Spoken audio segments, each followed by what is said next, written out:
नमस्कार. कट्टा कोल्हापुरीवरती मी सरदार जाधव आपल्या सर्वांचं स्वागत करतो.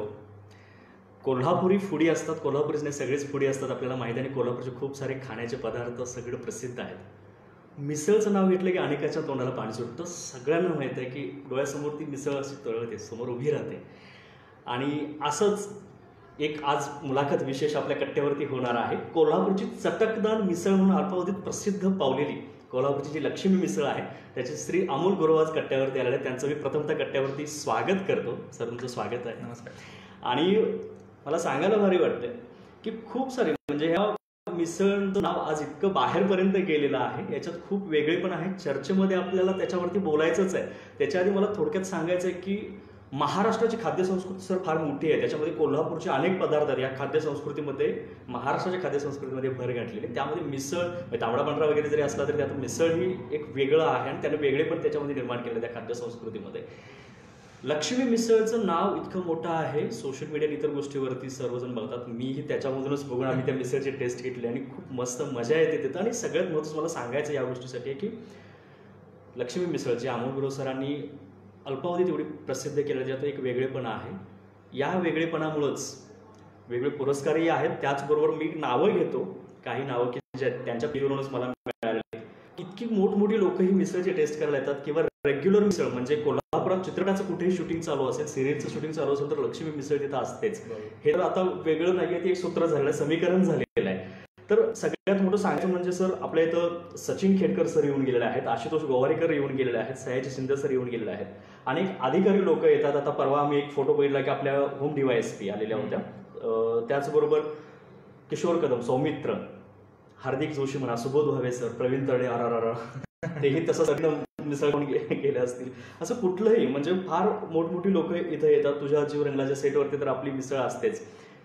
फार मोठी गोष्ट आहे आणि ती टेस्ट, तो वेगळेपण जपणं फार मोठं म्हणजे काय म्हणतात एक कला आहे. मला त्याआधी सर ऐकायचं आहे, सर्वांनाच एक उत्सुकता असेल की याचा पाठीमागचा इतिहास म्हणजे हे बॅकग्राऊंड आणि इथपर्यंत जी तुमची वाटचाल आहे, आज लक्ष्मी मिसळ एक नाव आहे, तर त्याबद्दल. सर्वप्रथम कोल्हापुरी ग्रुप फेसबुक पेजचे आभार की त्यांनी एका छोट्याशा मिसळ हाऊस मिसळ सेंटरमधील व्यावसायिकांना बोलवून त्यांचं मनोगत ऐकायला ठरवलं. मिसळचा इतिहास सांगायचं झालं तर 1988 रोजी शरद कोठावळे आजोबा यांनी ही सुरुवात केली, म्हणजे रोपटं लावलं आणि त्याचा आता एक वटवृक्ष निर्माण झालाय, तयार झालाय. कोठावळे काकांनी 1988 पासून लक्ष्मी हॉटेल सुरू केलं होतं आणि ते आज अखेर सुरू आहे. 32 वर्ष होत आली. कोठावळे काकांनी ज्यावेळी सुरू केलं त्यावेळी सकाळी ते दुपारपर्यंत 12पर्यंतच वेळ असायची, पण आता त्यामध्ये चेंजेस होत आले. जसे लाईफस्टाईल चेंज होईल तसे की सकाळी 8 ते आता 4 वाजेपर्यंत मिळते. पण ज्यावेळी कोठावळे काकांनी सुरू केलं 1988ला, माझे वडील ज्योतिराम गुरव, ज्यांना इथं उद्यमनगरमध्ये किंवा ओव्हरऑल जे मिसळ खायला तर ते सर्व रामभाऊ म्हणून ओळखतात, ते 1990ला जॉईन झाले उद्यमनगरमध्ये, म्हणजे कामगार. ते 2010 पर्यंत कामगार स्वरूपातच तिथं लक्ष्मी हॉटेलमध्ये कामाला होते. मग त्या काळात त्यांनी कोठावळे काकांनी विश्वासाने त्यांना ती जबाबदारी सोपवली की मिसळ कशी बनवायची, प्रमाण कसं असायला पाहिजे, कोणते मसाला असायला पाहिजे, त्यामध्ये वेगवेगळे प्रकारचे 18 मसाले आहेत, त्याचे प्रमाण कसं, ह्या सगळ्या गोष्टी, प्रमाण म्हणजे मटकीचं किती पाहिजे, बटाटा किती पाहिजे, शेवचोडा किती पाहिजे, पातळीसाठीचे मसाले कसे असणार आहेत, त्यासाठी कोणती चटणी वापरायची, हे प्रत्येक सगळे वडिलांना शिकवलं. पण 2010च्या दिवाळीच्या आधी 4 महिने कोठावळे आजोबांना पॅरालिसिस झाला आणि त्यामुळे त्यांचं डगमगलं. मग त्यांनी निर्णय घेतला की आपण क्विट करूया, थांबूयात आता इथं. मग त्यांनी विश्वासाने रामभाऊंना म्हणजे वडिलांना जबाबदारी दिली की बाबा तू सुरू कर, जे आहे ती सुरू कर, आम्ही क्विट करतो, पण तुझ्या नावाने ते सुरू राहू दे. तो विश्वास, कारण ते अशा प्रामाणिकपणे काम करत होते वर्ष, त्यामुळे तो विश्वास जवळपास म्हणजे खूप वर्ष त्यांनी कष्ट घातली. 90 पासून 20-30 वर्ष. 2010 शेवटचा मला आठवते की त्यांना 800 रुपये पगार होता त्यावेळी, सकाळपासून संध्याकाळपर्यंत तेच करायचं. मग आयुष्यातला टर्निंग पॉईंट म्हणतात तो ठरला की 2010ला वडिलांनी कोणताही विचार न करता त्यांनी घ्यायचं ठरवलं. दिवाळी होती, दिवाळीच्या आधी 4 दिवस हॉटेलमध्ये घ्यायचं म्हणजे भांडवल असावं. हा खूप मोठं. आणि आम्ही तर भाड्यानं राहिलो होतो, म्हणजे आमची लाईफच नव्हती ही. आता तुम्ही बोललाच की पगार असा होता, 800 रुपये पगार, सगळ्या गोष्टी खूप लाकीच्या होत्या त्या काळी. आणि त्यातून वडिलांनी मनाशी घट्ट बांधले की बाबा आपण सुरू करूया. मग त्यांनी असा विचार केला की आता पडलोच आहे आपण यामध्ये, तर कुठेतरी भांडवलासाठी मदत लागणार, आर्थिक मदत. बरोबर. तर त्या काळी कोठावळे आजोबांचे जे दोघं मित्र होते, संकपाळ काका आणि बोडके आबा म्हणून होते, त्यांनी दोघांनी आर्थिक मदत दिली वडिलांना. पण वडिलांनी दिलेले शब्द पाळून 6 महिन्यामध्ये त्यांची ती आर्थिक रक्कम त्यांच्यावर परत केली. त्यामुळे ते देखील खुश झाले. म्हणजे एक चिकाटी म्हणतात ना की केलं तर ते करून दाखवायचं. डेडिकेशन, कामाच्या बद्दल त्यांचं डेडिकेशन, आवड असणार, त्यामुळे त्यांनी 6 महिन्यामध्ये ती एवढी मोठी रक्कम सांगू शकत नाही, पण एवढी मोठी रक्कम हा माणूस शून्यातून निर्माण करून ते त्याच्या हातात देणे खूप मोठी गोष्ट होती. मला पहिला तर रस नव्हता या गोष्टीमध्ये, मिसळ, हॉटेल या गोष्टीमध्ये माझा रस नव्हता. त्यामुळे मी कधी लक्ष दिलं नाही. चालतंय ना चालू दे, गाडा सुरू आहे चालू दे. मग वडिलांनी दिवाळीच्या आदल्या दिवशी गॅप पडला नाही, हॉटेल कोठावळे आजोबांनी बंद केलं. पॅरेंट्स झाला 4 महिने पप्पाच हँडल करत होते. पण 4 महिन्यानंतर ज्यावेळी त्यांनी बंद करायचं ठरवलं त्यावेळी पूर्ण परत सुरुवात करायची, भांडवल वगैरे या गोष्टीतून खरेदी सगळ्या गोष्टी आल्या. मग त्यावेळी त्या आर्थिक मदतीतून सगळं उभा केलं वडिलांनी. पण सगळं गोष्टी झाल्यानंतर प्रश्न राहिला, टेबल नव्हते. तर टेबलांची मदत पुढचे उजगावकर फॅब्रिकेटर्स आहेत, त्यांनी जेवणाच्या पंक्तीचे टेबल दिले 8 दिवसासाठी. असे सगळे एकंदरीत खूप म्हणजे हे नाव जे झालंय ते शून्यातून जायचं म्हणा हरकत नाही वडिलांचं, की त्यांनी खूप कष्ट घेतले. म्हणजे सायकलीवरून प्रवास आता ते म्हणजे खूप खालाकेतून गेलेत. तर वडिलांनी 2010 सुरू केलं, घेतलं हातात, हळूहळू प्रगती व्हायला लागली. सायकलीवरून दुचाकीवर आले, मस्त सुरू होतं सगळं. तर 2016ला मी इंजिनिअरिंग पास आउट झालो. मेकॅनिकल इंजिनिअरिंग डिस्टिंक्शन आहे, खूप चांगलं. म्हणजे कधी गॅप पडला नाही, विषय राहिले नाही.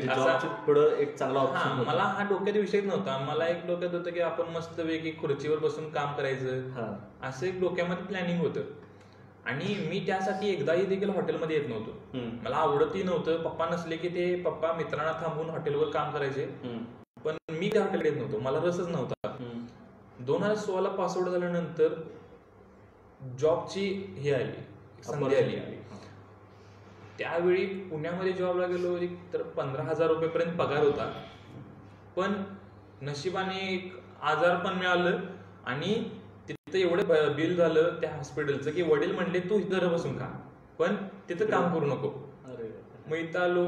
दिवाळी गणपतीचा सीझन होता, 2 महिनेच काम केलं पुण्यात. गणपती सीझन होता, पण गणपतीपासून जे हळूहळू रस सुरू झाला, मग त्यानंतर माझं जे शिकलेलं लक्ष घातलं, मग मी यामध्ये लक्ष घातलं.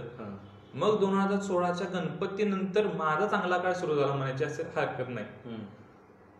2016 नंतर हळूहळू लक्ष द्यायला सुरू केलं. म्हणजे लिटरली मी ज्यावेळी यामध्ये पडलो, ते गॅस सुरू करायचं कसं, तो मोठा मोठे बर्नर असताना गॅस सुरू कसा करायचा हे पण माहित नव्हतं. ते काय फिरवायचं, मग काय करायचं हे पण माहित नव्हतं. तर असे ह्यामध्ये पडलो. तर 2016लाच लव्ह मॅरेज असल्याने 2016लाच पासआउट झाल्या 2016लाच डिसेंबरमध्ये लग्न देखील झालं. आणि म्हणजे वयाच्या 22व्या वर्षी लग्न झालं. पटपट होत. हे सगळं हळूहळू घडत गेलं. 14 डिसेंबरला लग्न झालं आणि लगेचच डिसेंबरच्या लास्ट वीकला पुण्यामध्ये मिसळ महोत्सव होता.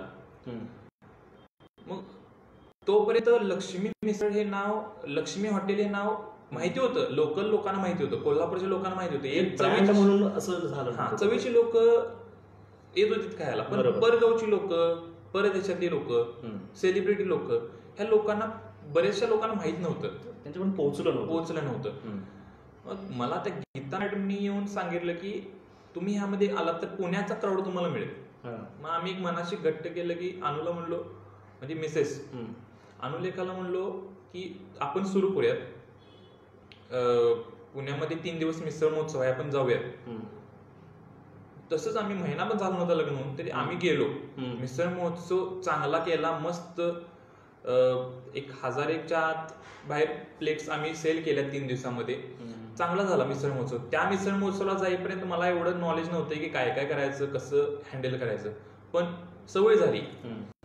त्यानंतर पुण्यामधला मिसळ महोत्सव सक्सेसफुल झाल्यानंतर मुंबईकरांच्याकडनं आयोजन झालं. 2017ला मुंबईमध्ये मिसळ महोत्सव झाला. ते 6 तासामध्ये जवळपास 1852 मिसळ तुम्ही तिथं गेल्यात. सगळ्यात हायएस्ट मिसळ महोत्सवामध्ये ज्या गेलेल्या मिसळ होत्या मुंबईमधल्या त्यांच्या होत्या. मग आमच्या चर्चेदरम्यान तो मुद्दा निघाला. 2017चा जो मुंबईचा मिसळ महोत्सव होता तो आम्ही पुण्यासारखाच हलकात घेतला होता. म्हणजे हे होते 200-300 मिसळ दिवसाला, काय हरकत नाही जाण्याबद्दल. आम्ही निवांत होतो. 2017चा ज्या मिसळ महोत्सवाचा आता देखील आठवलं तर ते एक गोडवा पण वाटते आणि ती एक रात्र भीतीची पण वाटते की आम्ही जाताना गेलो होतो, कुठली टेम्पो नाही. आता मिसळ म्हणजे त्याला खूप फापड पसार असतोय. गॅस आला, भांडी आली, शेवचिवडा, मटकी बटाटा, खूप मोठं म्हणजे एक टेम्पो करेल इतकं त्याला साहित्य लागते. आम्ही मुंबईला जाताना गेलो होतो दोघच, मी आणि अनु, ट्रॅव्हल्सनी 700 ते 800 मिसळची तयारी करून गेलो. म्हणजे की 2 दिवसात आमचे पुण्यामध्ये जितके गेले त्या एवढ्या होते. तुम्ही तो अंदाज घेतला मुंबईत जातील 2 दिवसाचा मिसळ महोत्सव होता. आणि ट्रॅव्हल्सनी गेलो, निवांत पोहोचलो. आयोजकांनी तिथं म्हणजे कोल्हापूरचे एक आयोजक होते, त्यांनी आम्हाला राहायची सोय करून दिली होती. फ्लॅट दिला होता, राहिलो. दुसऱ्या दिवशी शनिवारी मिसळ महोत्सव होता. दुपारी 4 वाजता म्हणजे सुरुवात करायची. 4ला गेलो तिथं तर IBN लोकमत, ABP माझा म्हणजे सगळे चॅनल्स, न्यूज चॅनलवाले येऊन तिथं व्हिडिओ शूटिंग वगैरे सुरू होतं. आम्ही गोंधळलो. कधीच त्या म्हणजे वृत्तवाहिनीवर किंवा कशावर बोलायची सवयच नाही. मग प्रिपरेशन सुरू झालं. प्रिपरेशन करत करत असता अनुलेखानेच सगळी माहिती दिली, म्हणजे जे न्यूज चॅनल होते त्यांना. त्यावेळी पहिल्यांदा ते न्यूज चॅनलवर झळकली. अनुलेखा किंवा मी हे पहिल्यांदा आम्ही त्या न्यूज चॅनलवर आम्ही मुंबईमध्ये टाइम्स ऑफ इंडिया वगैरे ह्या ज्या मोठ्या मोठ्या पेज न्यूजपेपर आहेत त्यावर आम्ही झळकलो. त्यानंतर 2017 शनिवारी आमचे 700 मिसळ सेल झाल्या पूर्ण. आता प्रश्न पडला उद्या दुसऱ्या दिवशी 3 तासाचा मिसळ महोत्सव, त्यामध्ये काय करायचं. वडिलांना फोन केला, ते रात्री मटेरियल पाठवलं. मग रविवारी सकाळी पिकअप केलं एअरपोर्टवरून. एअरपोर्टजवळ बस आलेली, तिथून मग परत आणि सुरुवात. परत रविवारी 1000भर मिसळ. असं प्रचंड आम्ही दोघांनी तिथं कष्ट केलं. दुसऱ्या 2 दिवस उठल्यानंतर कळत नव्हतं की दिवस सुरू आहे की रात्र सुरू आहे. इतकं काम केलं. जस्ट नाही सर, 6 तासामध्ये 1800 किती. आदल्या दिवस 3 दिवस 3 तास आणि दुसऱ्या दिवशी 3 तास. या 2 तासांमध्ये पण प्रचंड हाल झालं होतं. त्यामध्ये मित्र मदती आले मुंबईमधले. फेसबुक कनेक्शन सुरू, म्हणजे फेसबुकचे मित्र जोडायला सुरू होते. ते नवीन मित्र तिथं आले. इंजिनिअरिंग मधले 1-2 तिथं सेट व्हायला गेले होते, ते देखील आले. त्यामुळे थोडा आधार मिळाला. खूप मित्र परिवारात आधार मिळालाय मला, आज देखील मिळतोय. आणि त्यांच्याजवळच मी आहे थोडक्यात, असं म्हणा हरकत. त्यानंतरची आता झेप घेतलेली आहे लक्ष्मी मिसळची, ती आता आपण नाव सगळं बघतोय आणि त्याची टेस्ट. त्यानंतर मग कोकणातले मिसळ महोत्सव केले, सांगलीतले केले, परत मुंबईचे केले. आता मिसळ महोत्सव काय अवघड वाटत नाही, पण तो काय होता ना, इंजिनिअरिंग करणे आणि इंजिनिअरिंग मधून ह्यात पडणे आणि यातून हे सगळं उभा करणे. बरोबर. मला मुळात याच्यातनं एक संदेशही आपल्याला मिळालाय. मला खरंच याच्यातनं एक गोष्ट वेगळी सांगायची. आपली आजची चर्चा जी आहे ती लक्ष्मी मिसळ आणि त्याचं एकदम चटकदारपणा, झणझणीतपणा या गोष्टीवरती आहे. परंतु थोडंसं डायव्हर्ट करून मी सांगेन की तुम्ही जी वाटचाल सांगितली असेल, एक इन्स्पिरेशनल स्टोरी आहे. म्हणजे आताच्या काळामध्ये जॉब्स लोकांचे जात आहेत म्हणा किंवा नवीन बिझनेस सुरू करणारे खूप तरुणाई पुढे येते. आपल्या कोल्हापुरात तर खूप लोक किंवा खूप मुलं वेगवेगळे काहीतरी स्टार्टअप सुरुवात करतायत. यांच्यासाठी ही फार मोठी एक इन्स्पिरेशनल स्टोरी आहे. सगळ्यात महत्त्वाचं सांगायचं म्हणजे की त्यांनी बघा जे कामगार म्हणून 800 रुपये काम करत होते ते हॉटेल एवढ्या प्रामाणिकपणे काम करत होते की त्या हॉटेलने ते चालवायला दिलं. त्यानंतर ते चालवायला घेतल्यानंतर अमोलजींनी ज्यावेळी जबाबदारी घेतली त्यानंतर ते एवढ्या वेगानं त्यांनी वाढवलं की तो वेगळेपणा होता तो लोकांपर्यंत पोहोचवण्यासाठी सगळ्या मीडियाचा किंवा इतर गोष्टींचा त्यांनी वापर करणं किंवा ते कौशल्य पूर्ण त्याचा वापर करणं. म्हणजे आता परगावची लोक जरी असतील, गोष्ट आहे परगावची लोक असतील किंवा परदेशातील असतील तर ते नाव सर्च करत. आता मध्यंतरी जापनीज आलेले, इंग्लंडचे वगैरे ते लोक असतात ते शोधत येतात गुगल वर. बरोबर. म्हणजे जापनीज तर गुगल मॅपवर सर्च करत आले, मोबाईलवर बघितलं तर लक्ष्मी मिसळ. मीच हँग झालो होतो की हे लक्ष्मी मिसळ शोधत. म्हणजे लोकांपर्यंत एवढा मेसेज गेलाय आणि ह्याच्यामुळे तुम्हाला अजून उत्साह येतो की एवढी लोक आपुलकीनं किंवा ते हे शोधत येतात. मोठमोठी लोक आता सेलिब्रिटी मी फार कमी नावं घेतले म्हणजे की मला पण आता आठवत नाही. नाही आणि ती लिस्टला तुमच्या पेजला बघितलं गेलं तर प्रत्येक ठिकाणी फोटो आहेतच. म्हणजे त्यांची एक आवड आहे त्यामुळे हा आम्हाला मला आवड की फोटो आले, कोणतरी नवीन पर्सनॅलिटी आहे काहीतरी चांगलं काम केले त्यांच्यासोबत एक फोटो मस्त घ्यायचा आणि आपण आपल्या सोबत ठेवायचं. फेसबुक गोष्ट आहे फेसबुक इंस्टाग्राम याच्यावर ते सेव्ह करून ठेवायचं. हो आणि त्यातनं म्हणजे इंजिनिअरिंग बॅकग्राऊंड असताना सुद्धा काही आता तुम्ही म्हणताय लकीली आजार परंतु काही वेळेला तो त्रासदायक ऑफकोर्स आजार पण त्रासदायकच असतो परंतु त्याच्यातनं तो उत्साह त्यांनी ते एक वेगळं म्हणजे जी फील्ड जे ड्रीम समोर होतं की नाही खुर्चीवर बसून काम करणार त्यासाठी इंजिनिअरिंग केलं ते पण डिस्टिंक्शन मध्ये त्याहून आता म्हणजे ऑफकोर्स आता नावही आहे आणि त्याच्यापेक्षा जास्त आजही माझे मित्र आहेत की जी 7-8 हजारवर कामाला आहेत पण मला त्यांचं नाही मेसेज द्यायचा की तुम्ही स्वतःच काहीतरी सुरू करा, एखादी टपरी टाका. येस कोणत्याही गोष्टीचं नाव घेऊ नका, कोणाची फ्रँचायझीची गरज नाही. तुम्ही एखादं छोटंसं सुरू करा, काही तुमच्या नावाने सुरू करा. XYZ चहा वडा, त्याने काय होईल की तुमची एक ओळख निर्माण होईल. मी जर जॉब केला असता तर एखाद्या कंपनी पुरता मर्यादित राहिला असतो आणि तेवढीच लोकांनी ओळखलं असतं. पण आता महाराष्ट्रातल्या कोणत्याही गावात गेलो तरी ओळखणारं घर आहे, तिथे निवांत जाऊन राहू शकतोय.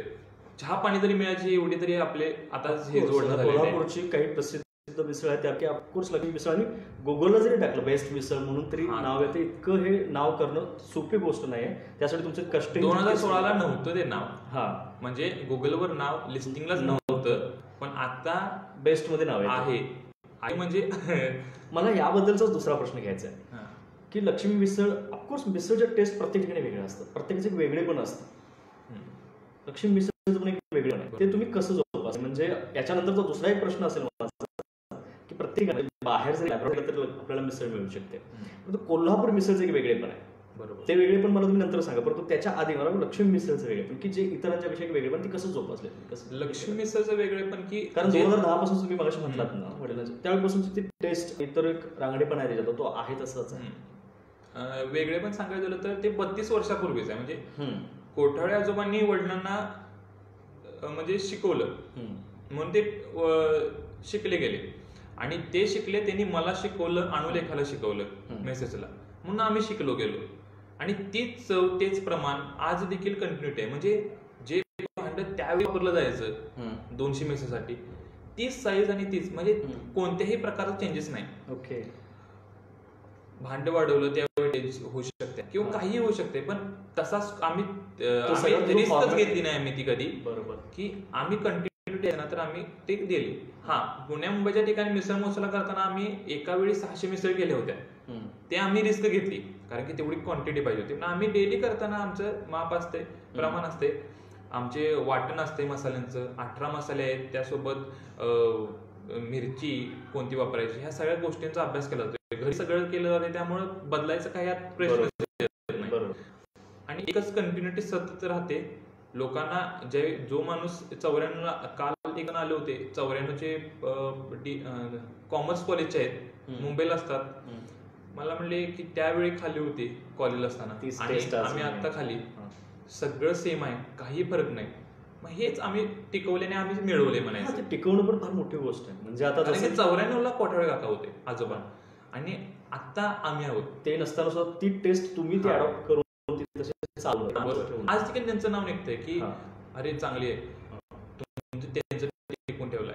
आम्हाला वाटते की जी चव होती ती आता लोकांना आवडते आणि इथून पुढे देखील आवडेल कारण की त्यामध्ये कोणताच बदल होणार नाही. बरोबर.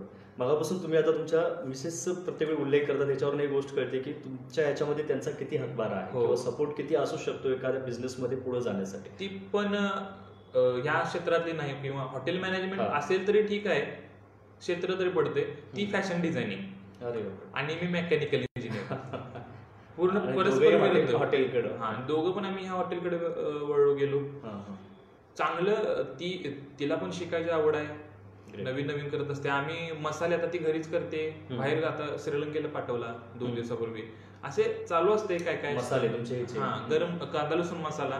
अमेरिका, श्रीलंका, बाहेर गावी पण जातात. बाहेर पुण्या मुंबईला कायमच ऑर्डर असते, पण परदेशात पण आता ऑर्डर मिळायला लागले. हे पण चांगलं आहे, खूप मोठी गोष्ट आहे. नाही, आम्ही ते बघतोय तुमचं इतर सोशल मीडियावरती दिसत असतात या गोष्टी. तुमच्यातला जो वेगळेपणा आहे त्यातलं मला त्या रस्स्याबद्दल विचारायचं आहे की रस्स्याचे प्रकार प्रत्येक ठिकाणी वेगळे असतात. बरोबर. म्हणजे पुण्याकडे गेलं, नाशिकला गेलं किंवा इतर ठिकाणी कुठेही गेलं तर आता कोल्हापूरचा रस्सा आणि कोल्हापूरातल्या लक्ष्मी मिसळचा रस्सा आणि इतर याबद्दलचं. कोल्हापूर बाहेर गावी म्हणजे पुण्या मुंबई सारख्या ठिकाणी गेला तर त्या रस्स्याला सॅम्पल म्हणतात, तर्री. त्याच्यावर जो लाल कलरचा कट असतो त्याला तर्री म्हणतात. कोल्हापूरमध्ये रस्स्याला पातळ भाजी म्हणतात. आणि जो लाल भडक कट असतो त्याला कट असं त्याला म्हणतात. तर पातळ भाजी कोल्हापूरची पातळ स्वरूपात असल्यामुळे त्याला पातळ भाजी म्हटलं जाते. बाहेर ज्या पुण्या मुंबई सारख्या ठिकाणी मिसळ मिळते त्यामध्ये वाटाणे मिक्स असतात. आपल्या कोल्हापूरची जी पारंपरिक मिसळ आहे, मग तेच विचारचे वेगळे. कोल्हापूरचे जे पारंपरिक मिसळी होत्या त्यामध्ये मिक्सर कसं असायचं, मटकी, बटाटा, शेव चिवडा, त्यासोबत 2 पाव म्हणजे स्लाइस ब्रेड. स्लाइस तिकडे ते गोल असतं. हा, गोल पुण्या मुंबईमध्ये किंवा कोकणात. पुण्यामध्ये पण म्हणता येणार नाही, पुण्यामध्ये देखील जुन्या ज्या मिसळ आहेत, श्रीकृष्ण, आबा, रामनाथ, हे जुन्या ज्या मिसळ आहेत ज्या 50-100 श्रीकृष्ण वगैरे, ते आपण स्लाइस वापरतात. ज्या नवीन आता ट्रेंड पडलाय त्याला तर कोण काय करू शकत नाही. कोल्हापुरात पडू नये अशी आमची इच्छा आहे. पडलाच तरी येतील पण गोलपाव इकडे.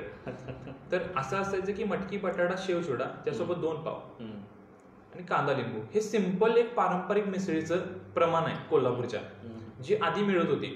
आता देखील मिळते, भरपूर ठिकाणी मिळते. आणि आता यामध्ये नवीन नवीन ज्या मिसळ आहेत त्या करत आहेत प्रयोग, की वेगळे पण लोकांना द्यायचं बघत आहेत. पण आम्ही आमची पारंपरिकता जपतोय. आम्ही आज जे 32 वर्षापूर्वी मिळत होती ती आत्ताच देखील मटकी, बटाटा, शेव चिवडा, पाव आणि कांदा लिंबू, सिंपल अशीच तुम्हाला मिसळ मिळेल. आणि मी जोपर्यंत आहे तोपर्यंत तरी तशीच मिळेल. त्याच्यामध्ये समजा लोकांच्या आता आवड बदलतात किंवा प्रत्येकाला वेगळं काहीतरी खाऊ वाटतं. ह्याला वेगळं, बाहेरच्या आता मग तुम्ही सांगितलं जापनीज आले किंवा इतर लोक आले त्यांना वेगळं खाऊ वाटतं. त्यांच्यासाठी असं वेगळं काही बनवत आहे का किंवा वेगळ्या टेस्टमध्ये फरक करताय का किंवा करण्याचा काही बेत आहे काय? आम्हाला ते करायला एवढा वेळच नसतोय. आम्ही लोकांना एक मुभा देतोय की पुणे मुंबईचे जर लोक आले तर म्हणतात की आम्हाला गोलपाव पाहिजे, तर आम्ही त्यांना सांगतो की पुढच्या वेळी येताना तुम्ही तुमचे गोलपाव घेऊन या. आणि मिसळसोबत मुळात खाद्य संस्कृतीचं हा हे एक सूत्र आहे की आपण जिथे जातो ना, कुठे म्हणजे बाहेर गेलो, पुणे मुंबईत गेलो, बेंगलोरला गेलो, कुठे गेलो, तर तिथली टेस्ट बघण्यासाठी तिथले पदार्थ त्या टेस्टचे खावावे. तिथं जाऊन कोल्हापुरी जर आपण शोधलं तर मग त्याचा एन्जॉय करणार. तसं इथली ही टेस्ट आपल्या पेटी पावची चव तिथं मिळणार नाही, तिथल्या गोलपावांची चव इथं मिळणार नाही. त्यामुळे माणसानं देश असावे, जाईल तिथं ते खावं. पंजाबमध्ये गेल्यानंतर पंजाबी डिशेस खावे आणि कोल्हापुरात महाराष्ट्रात आल्या महाराष्ट्रीयन डिशेस. येस. मला एक आठवणी विचारायच्या आहेत. आता इतकी मोठमोठी लोक येतात, इतके सेलिब्रिटी लोक येतात, इतके अधिकारी लोक येतात, म्हणजे जिथं ज्यांना आपण भेटायला कधीतरी म्हणजे कुठेतरी भेटायला मिळाली तरी आपल्याला फार अप्रूप असते. बरोबर. ही लोक समोर येतात, त्यांना तुम्ही सर्व करत असता किंवा त्यांना त्यांच्याकडून ते फीडबॅक मिळत असतोय. सगळ्यात मोठा फीडबॅक ऑफकोर्स त्यांच्याकडनं शाबासकीची जेवढी थाप मिळते किंवा काही असेल वेगळी गोष्टी सांगत असतील, असे किस्से पण काही घडले असतील. बरोबर. म्हणजे सयाजी शिंदे सारखी माणसं येतात, काही आता कॉमेडियन्स येऊन गेलेले आहेत आपल्या इथं, किंवा सगळ्यात मोठं रेसिपीमध्ये प्रसिद्ध असणाऱ्या आपल्या मधुरा वाचन मॅडम म्हणा, किंवा ज्या ऑलरेडी रेसिपीमध्ये एवढ्या मोठ्या ही लोक येतात. तर याच्यात खूप साऱ्या काही गोष्टी घडल्या असतील ज्या तुमच्या आठवणीत आहेत, अशा काही किस्से वगैरे? भरपूर गोष्टी आहेत. सयाजी शिंदे सर आले होते त्यावेळी त्यांनी म्हणजे मी 2016ला पडलो त्यामध्ये मिसळमध्ये, आणि काही महिन्यातच सयाजी सर आले होते. प्रशांत साळुंखे काकांनी त्यांना आणलं होतं आणि त्यांना हॉटेलमधून पिकअप करणे, परत त्यांच्यासोबत फिरणे. म्हणजे 2016ला इंजिनिअरिंग केल्या अरे आपण टीव्हीवर ज्या माणसाला बघत होतो, साऊथ इंडियन फिल्म्समध्ये बघतो आणि मी त्यांच्या गाडीमधून फिरतोय, हे एक वेगळंच फिलिंग होतं. आणि नुकतेच 1 वर्ष एक वर्ष आधी आलेले मधुरा पाचल मॅडम, म्हणजे ज्यांचं फेमस युट्यूब चॅनल आहे मधुराज रेसिपी, ह्या देखील आल्या होत्या. ह्या 15 ते 20 मिनिटं बाहेर उभारलेल्या. वेटिंग असते आपल्याकडे, रविवारचं थोडं वेटिंग लागते. रविवारच्या दिवशी आलेल्या, वेटिंगला थांबलेल्या. मी ओळखलं नाही प्रामाणिकपणे, कारण मी कधी बघितलंच नव्हतं त्यांना. आमचं आम्ही युट्यूबचं कधी जमलं नाही. पण अनुलेखाच्या तोंडून सारं काय केलं होतं की मधुरा रेसिपीची डिश केल्या, हे केलंय. पण ज्यावेळी आम्ही गडबडीत होतो त्यावेळी लोक फोटो काढाले त्यांच्यासोबत. मग मी एक लेडीज होत्या त्यांना वेटिंगलाच थांबलेल्या बाहेर. हा, वेटिंगला थांबलेल्या. मग बाहेर फोटो सेशन सुरू होतं. फोटो सेशन करू म्हणलो, का नाही काय माहिती आपल्याला, काय माहित. मग खाऊन वगैरे झालं त्यांचं, आणि मी शेजारच्या टेबलवरच्या लेडीजना खाता खाता उठून फोटो घेताना विचारलं की मॅडम कोण आहे. त्या म्हटल्या की मधुराज रेसिपी. मग लक्षात आलं की एवढी मोठी व्यक्ती आपल्या इथं आले तर आपण जाऊन भेटलं पाहिजे. त्या मॅडम रिक्षामध्ये बसत होत्या, त्यांना परत बोलून आणलं मी. दारात उभा केला हॉटेलच्या, फोटो घेतला. त्यांना जास्त बोलता आलं नाही कारण की त्या रिक्षा जमून आल्या होत्या.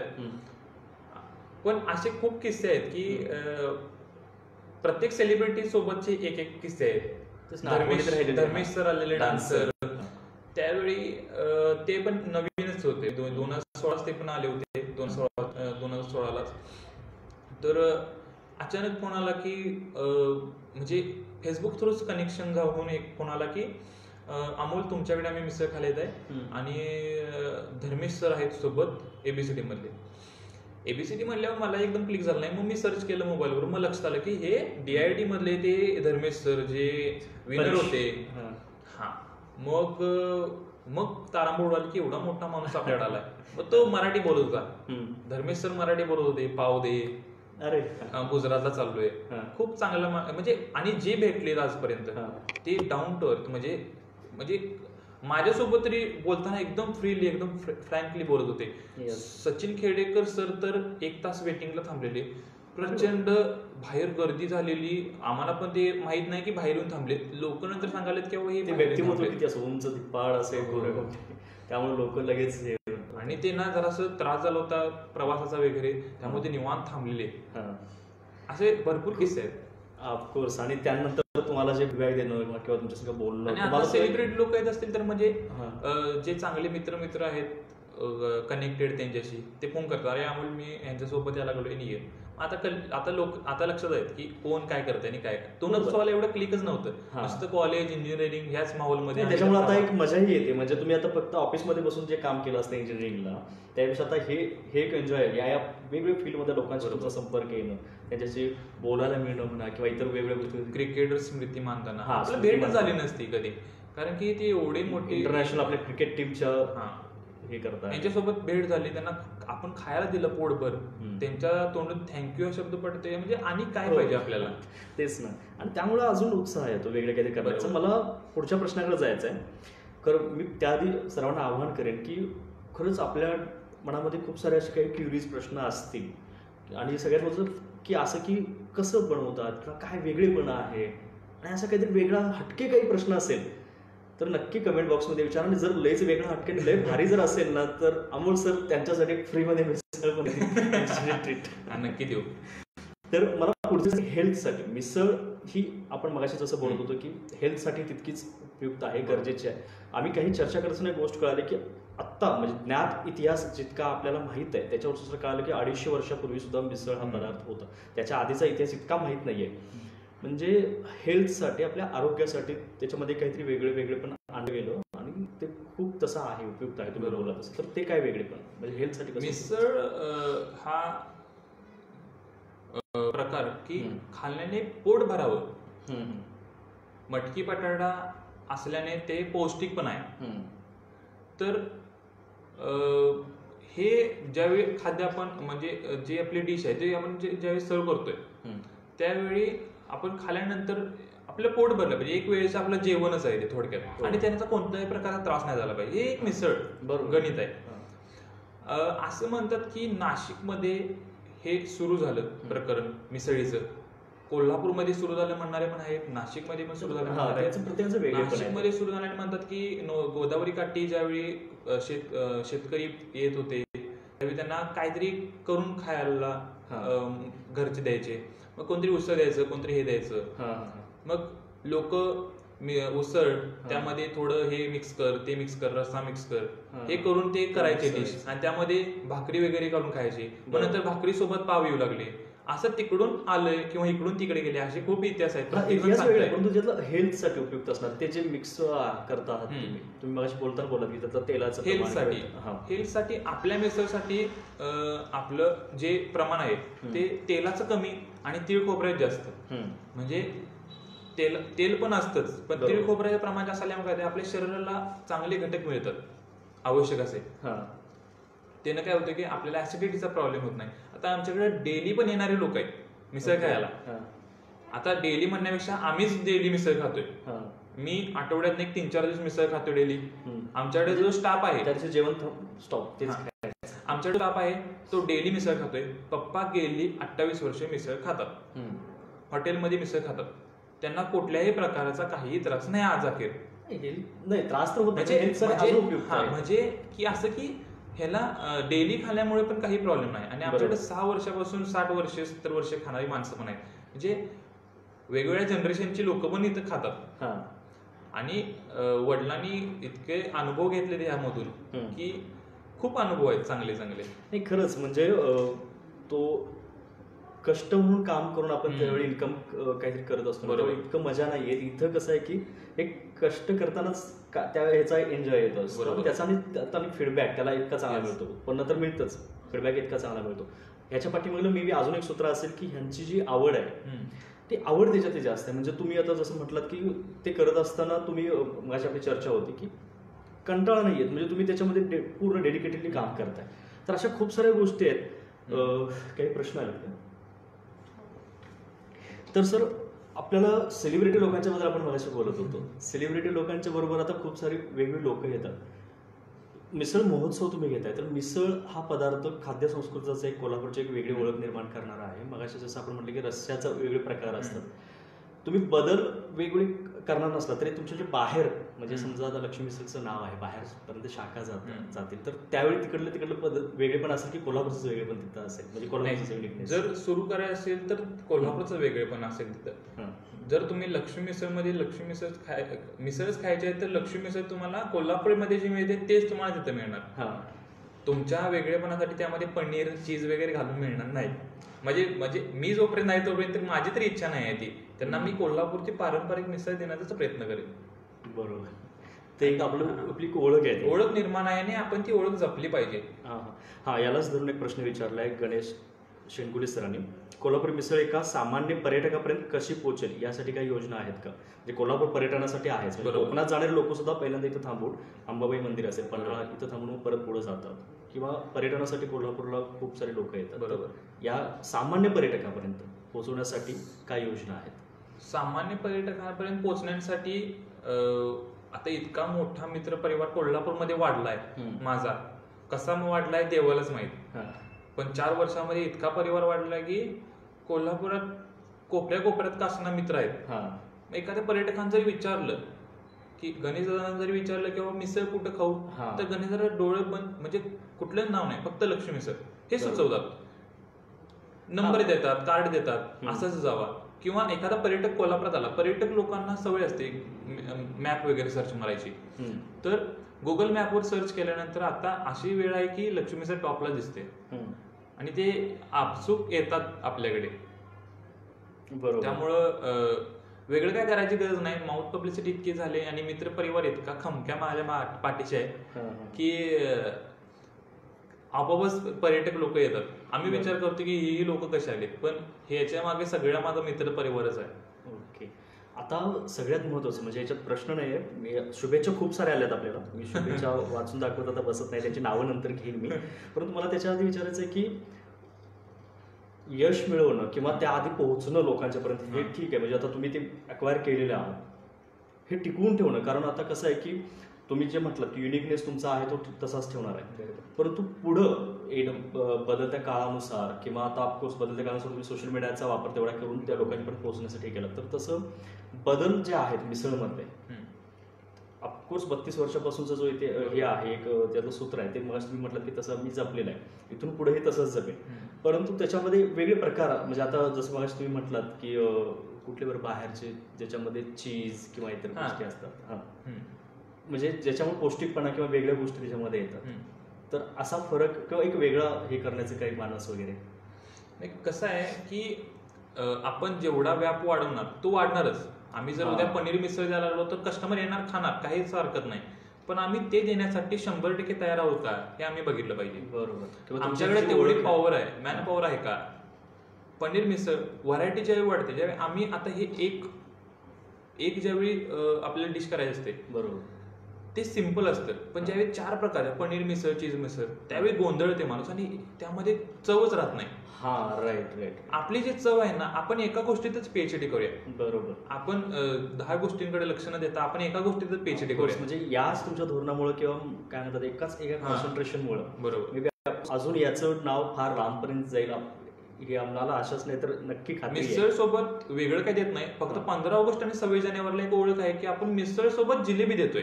ती कोल्हापूरचा हो 15 ऑगस्ट हे एक म्हणजे 26 जानेवारीला एक वर्धापन दिन म्हणून आणि 15 ऑगस्ट असं एक 2 दिवशी एक उपक्रम म्हणून आम्ही ते मिसळ सोबत जिलेबी हा एक असं आणि कोल्हापूर का चांगला प्रतिसाद देतात त्याला, मिसळ सोबत जिलेबी खायला. ते फोटो करून अपलोड करणे हे एक लोकांना आवडते चांगलं. लक्ष्मी मिसळ बद्दलचं जे एक वेगळे पण आम्हाला आज ऐकायचं होतं आणि सगळ्यात महत्त्वाचं आपल्याला अमोल सरांचा साधेपणा याच्यातनं कळालं असेल की एवढ्या याच्यातून एवढं बॅकग्राऊंड इंजिनिअरिंगचं असून किंवा एवढ्या साध्या याच्यातून येऊन त्यांनी इतकी मोठी मागणी किंवा इतकं मोठं जे झेप घेतले खरंच, आणि अजूनही ते तितकेच साधे आहेत. आणि सगळ्यात महत्त्वाचं मला एक जाणीव झाली की जसं आता कोणी प्रश्न विचारला होता ना की कसं पोहोचा लोकांच्यापर्यंत, तर यांच्याकडे एक तो साधेपणा आहे आणि लोकांच्या सोबत जिथं बोलतायत ना तिथे एक मैत्रीचं नातं निर्माण होऊन जाते. म्हणजे तो एक आपलेपणा असतो, नैसर्गिकपणा आहे बोलण्यामध्ये. ते एक फार मोठी देणगी आहे म्हणा किंवा ते कौशल्य आहे. आणि खरंच ऑफकोर्स लक्ष्मी मिसळ आणि इतर या गोष्टींचं खूप मोठं नाव पुढे होऊ देत यासाठी आमच्याकडून खूप शुभेच्छा आहेत. धन्यवाद. वेळेअभावी म्हणजे जास्त वेळाचा चप्पू घ्यायला म्हणून आपण थोडक्यात थांबतो. शुभेच्छा आल्या त्या सर्वांना मी कट्टा कोल्हापूरकडून थँक्स म्हणतो. आणि नाही सगळे तेच आहेत, नावं घेतल्याबद्दल थँक्यूच आहे सगळं. मित्र परिवार जास्त असल्यामुळे ते जास्त मध्ये शुभेच्छा झाल्या असतील आणि हेच पॉवर आहे माझी.